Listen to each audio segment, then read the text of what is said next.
Ukraine's war against Russia. Let's bring in Florida Congressman Carlos Gimenez, who serves on the House Armed Services and Homeland Security committees. So the president has sort of thrown this all at the Congress in one lump sum. How is it going to be received, this $106 billion aid request, Congressman?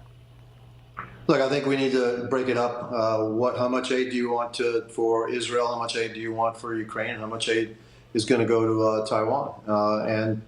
And have each one of them voted on separately. I know there's going to be different people are going to be voting different ways. I will be voting for aid to Israel because I'm 100% behind what Israel is doing and it needs to destroy Hamas.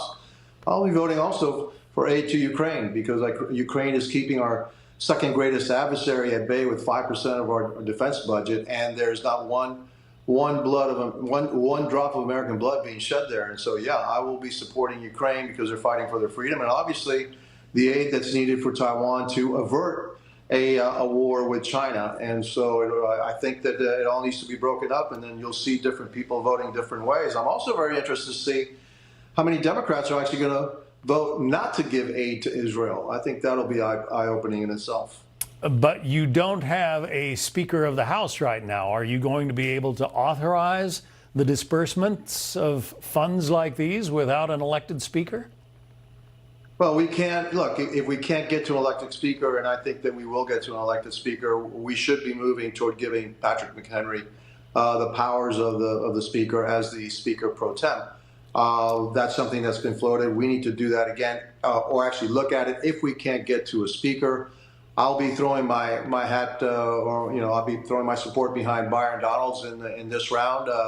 He's a classmate. He's also a fellow Floridian, a good friend of mine, and also I was honored to nominate him for conference chair last year. And so I think we'll find somebody, and I hope that person can unify the entire conference. I'm confident that we will, but absent that, we need to give Patrick McHenry more power to actually open the House. I've been asking for this for over a week. We need to open the House and get to the business of the people as we go through our process to select a new Speaker. So you've got 10 potential candidates left after Jim Jordan's withdrawal this past week. You like Byron Donalds, the gentleman lower left on the screen. I guess I have to ask, what do you think his chances are?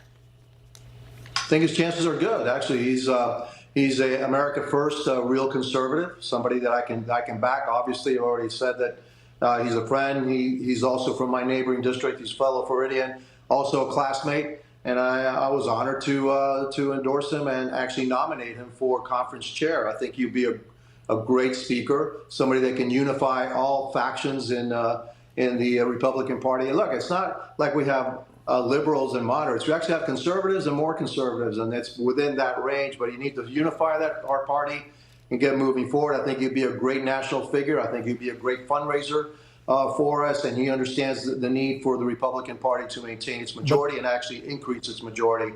So I'll be happy to endorse and vote for Byron. It's going to be a long process, and at the end, whoever comes out, I'm sure I'll be willing to endorse and vote for that individual on the floor. We've got about 30 seconds left, but there's been so much acrimony. So many well-known Republicans have ascended and then been shot down. You think the party is ready to coalesce around one candidate? Well, we have to. I mean, we have to elect a speaker. It needs to be a Republican speaker. We need to have 217 Republicans say, yes, I can vote for that individual. And that individual, again, I think Byron has all the qualities to unify our party. And that's why I'm throwing my weight behind him, my vote behind him. All right. And I hope that he's successful. I think he'll be a great speaker. Well, you've just made a headline here. Florida Congressman Carlos Gimenez, thank you very much. We'll see what happens this week. My pleasure. Well,